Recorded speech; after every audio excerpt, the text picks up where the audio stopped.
Basi jamani mbona mmekasirika? Nini? Msikude midude kama hivi dunia. Haya.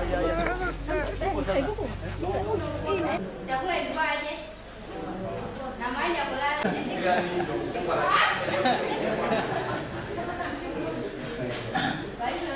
Kabisa ukiangalia hizi counties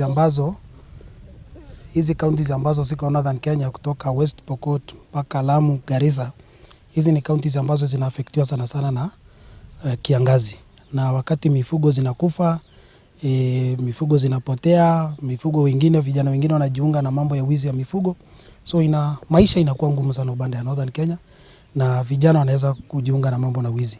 So kupitia hii sako vijana wameweza kujiunga, wameweza kuwa members, wameweza kuwekeza, wameweza kuanzisha biashara zao wenyewe. Naitwa Steven Saiboku, mimi pia trainer kuwafunza mama mambo na uwekezaji wa pesa.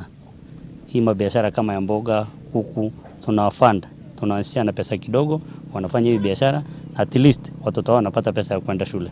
Kwa hiyo kutokana na hizo biashara ambayo tunawafunza kuanzisha biashara, na tunawapatia mkopo kidogo wa kuweza kuwashikilia.